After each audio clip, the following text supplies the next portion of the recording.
आज की 5 सबसे बड़ी खबरें। यूक्रेन ने ईरान के जहाज पर हमला और ईरान बोला अब इसका जवाब जरूर मिलेगा। दूसरी खबर ये रहेगी कि ईरान और रूस के विदेश मंत्री की फोन पर बड़ी बातचीत हुई है। अब क्या बातचीत हुई है वो हम आपको वीडियो के आगे बताएंगे। तीसरी सबसे बड़ी खबर ये है कि होर्मुज में तेल के जहाज पर हुआ धमाका, ये भी पूरी खबर वीडियो में बताई जाएगी। चौथी सबसे बड़ी खबर यह है कि कतर ने ईरान और अमेरिका से बातचीत जारी रखने की अपील की है। और इसी के साथ पांचवी सबसे बड़ी खबर ये रहेगी, बनी सैंडर्स बोले कि गाजा में जो हो रहा है उसमें अमेरिका भी शामिल है। तो इन 5 खबरों को जरा विस्तार से समझने के लिए वीडियो को आप पूरा जरूर देखिएगा। चलिए तो पहली खबर को जान लेते हैं। यूक्रेन के हमले का जवाब जरूर मिलेगा, ईरान के विदेश मंत्री अब्बास ने कहा है। 26 जुलाई की खबर के अनुसार ईरान के विदेश मंत्री अब्बास ने कहा है कि ईरान के एक व्यापारिक जहाज पर यूक्रेन का हमला बिना जवाब दिए नहीं छोड़ा जाएगा। ईरान के विदेश मंत्री अब्बास ने कहा कि यह हमला संयुक्त राष्ट्र यानी कि यूएन के नियमों का खुला उल्लंघन है। उन्होंने एक्स पर लिखा कि यूक्रेन के राष्ट्रपति ने ईरान के एक व्यापारिक जहाज पर हमला किया है जिसमें एक नाविक की मौत भी हो गई है। उन्होंने दावा किया है कि यह हमला इजराइल के कहने पर किया गया है ताकि यूरोप को इस युद्ध में शामिल किया जा सके। इसके बाद उन्होंने जोर देकर कहा ने जो किया है उसका जवाब उसको जरूर मिलेगा। इससे पहले ईरान के विदेश मंत्री अब्बास ने यूरोपीय संघ ईयू की विदेश मामले की प्रमुख काया कैलास और रूस के विदेश मंत्री से फोन पर बात की है। ईरान के विदेश मंत्रालय ने कहा कि शनिवार सुबह यूक्रेन की सेना ने ईरान के झंडे वाले एक जहाज पर हमला किया है। विदेश मंत्रालय के अनुसार इस हमले में एक नाविक की मौत हो गई और एक अन्य घायल हो गया है। खबर के अनुसार ये जहाज रूस के बंदरगाह से ईरान के बंदरगाह की ओर जा रहा था। हमले में जहाज का ब्रिज यानी कि जहाज का कंट्रोल वाला हिस्सा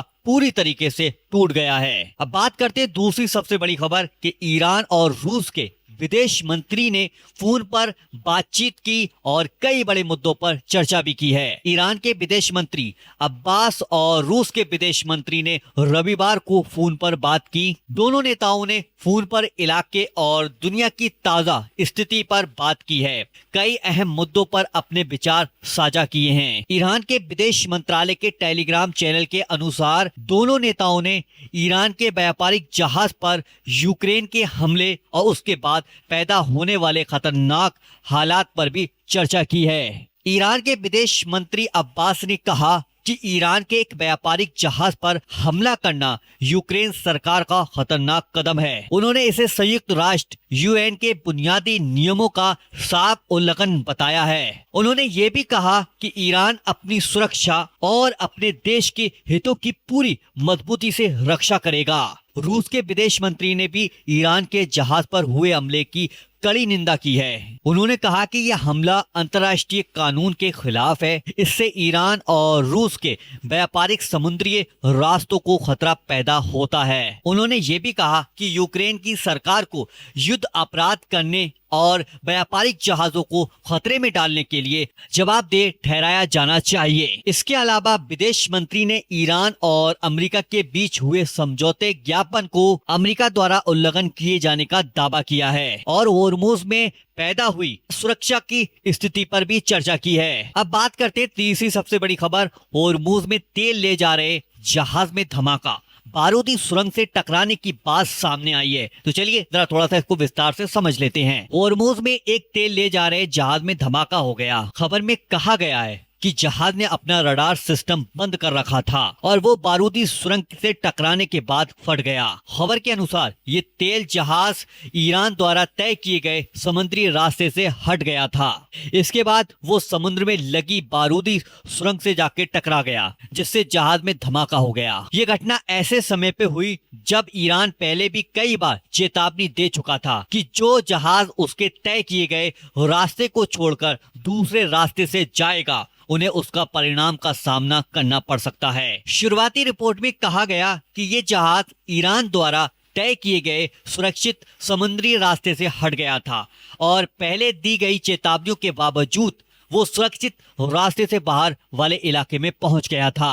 ईरान ने एक बार फिर कहा कि इसे महत्वपूर्ण समुद्री रास्ते पर उसके अपने अधिकार हैं। अब चौथी सबसे बड़ी खबर यह है कि कतर ने फिर दोहराया कि ईरान और अमेरिका के बीच बातचीत जारी रहना चाहिए। 27 जुलाई को आई खबर के अनुसार कतर के प्रधानमंत्री ने एक बार फिर क्षेत्र के नेताओं से अपील की है कि ईरान और अमेरिका के बीच हुए समझौता ज्ञापन को लागू करने में साथ दें। कतर के प्रधानमंत्री और विदेश मंत्री ने ओमान के विदेश मंत्री से और संयुक्त अरब के यानी कि यूएई के विदेश मंत्री अब्दुल्ला और सऊदी अरब के विदेश मंत्री फैसल बिन फरहान और यूएई के उपशासक और तुर्की के अधिकारियों से फोन पर बात की है। इस बातचीत में इलाके की ताजा स्थिति और तनाव कम करने के तरीकों पर चर्चा की गई है। कतर के प्रधानमंत्री ने कहा कि सभी पक्षों को बातचीत और शांति के रास्ते पर चलना चाहिए। उन्होंने ये भी कहा कि ईरान और अमेरिका के बीच हुए समझौते ज्ञापन में जो बातें तय हुई हैं उन्हें लागू किया जाना चाहिए। इस समझौते में इलाके की सुरक्षा और होर्मुज में जहाजों की आवाजाही को सुरक्षित रखने की बात भी शामिल है। उन्होंने सभी देशों से मिलकर काम करने की अपील की है ताकि तनाव कम हो, इलाके की सुरक्षा मजबूत हो और शांति बनी रहे। कतर ने एक बार फिर कहा है कि वो हर उस कोशिश को समर्थन करता है जिससे तनाव कम हो और ऐसा बड़ा समझौता हो सके जिससे पूरे इलाके में लंबे समय तक शांति बनी रहे।